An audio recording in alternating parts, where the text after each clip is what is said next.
Okay, we're going to start off today with The Visit, directed and written by M. Night Shyamalan, director of such movies as The Sixth Sense, Signs, Avatar The Last Airbender, and the almighty epic classic of the modern era, The Happening. It stars people who I don't think will ever be working ever again after this movie.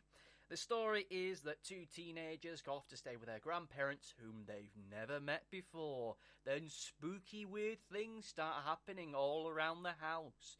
Ooh, how chilling and creepy. Scary old people, how terrifying, how weird, and ooh.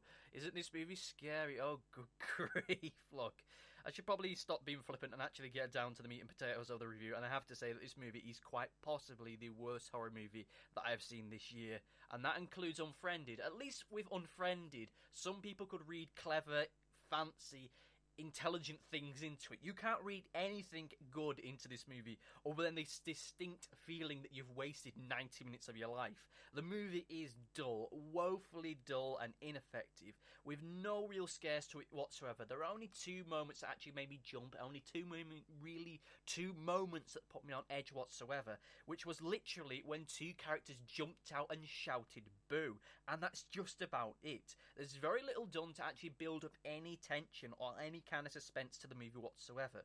Now, to the movie's credit, and I thought I'd never actually say those words, it is a movie which doesn't rely on jump scares. It isn't a bang, whoops, there goes me trousers horror movie like the thing which we've seen all too often over the past year or so, which I am quite frankly sick of. But at least that would have been something. At least then I would have felt something other than soul-crushing boredom. Instead, the movie just wanders around aimlessly, just hobbling along from vaguely creepy set piece to vaguely creepy set piece, with nothing really substantial happening whatsoever. It kind of just floats about from vague attempts at horror to vague attempts at comedy, which themselves don't really work.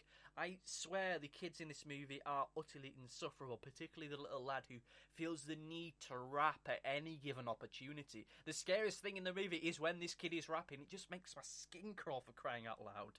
As for our bad guys in this movie, they're probably the least scary horror movie villains I think I've ever seen in any horror movie ever. They just kind of exist. They wander about aimlessly, much like the movie itself, forgetting what they're supposed to be doing, so that when the big scary epic crescendo happens, nothing actually happens of any real substantial effort, because the movie spent so long making them seem just strange. Not creepy, but just strange. Now, naturally, because this movie has been getting a bit of a critical kicking, a lot of the M. Night Shyamalan apologists have been crawling out the woodwork trying to defend this movie, saying that, oh, it's supposed to be weird and strange because it's like a horror comedy, you know?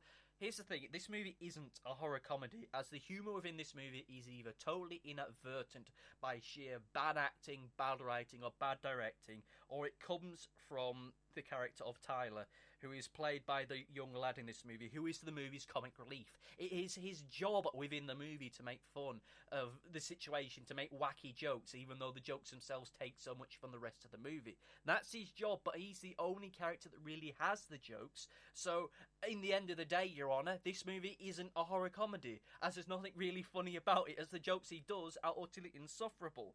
I have to say that, if anything, this movie doesn't need a comic relief, it needs a dramatic relief. Good grief. And of course, because this movie is an M. Night Shyamalan movie, there's going to be a twist. And I have to say, I saw the twist to this movie coming when I was on the train on the way to the cinema. This is a terrible, godly, boring pants movie. Avoid it at all costs. If anyone offers to take you to see this movie, just cut off all communication with them for the rest of your life. You will be glad that you did.